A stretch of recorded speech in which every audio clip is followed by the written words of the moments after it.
అందరికీ నమస్తే, welcome to Anu's kitchen. ఈరోజు అల్లం వెల్లుల్లిపాయ పేస్ట్ స్టోర్ చేసేసుకొని ఒక బాటిల్లో పెట్టేసుకున్నామంటే కావాలి అనుకుంటే అప్పుడు మనకు ఉపయోగపడుతుంది.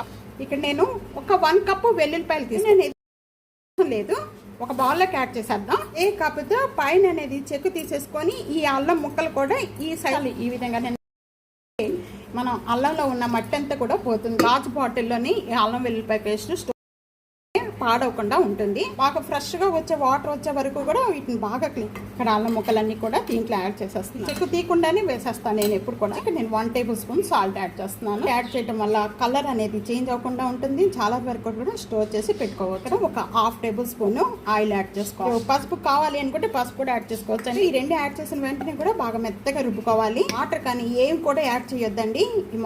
ఒక 2 వారాల కంటే ఎక్కువగా స్టోర్ చేసుకోవద్దు. ఈ వీడియో నచ్చితే కనుక ఫ్యామిలీకి ఫ్రెండ్స్ వీడియోని షేర్ చేసి వీడియోని లైక్ చేసి సబ్స్క్రైబ్ చేసుకోండి. Thank you for watching.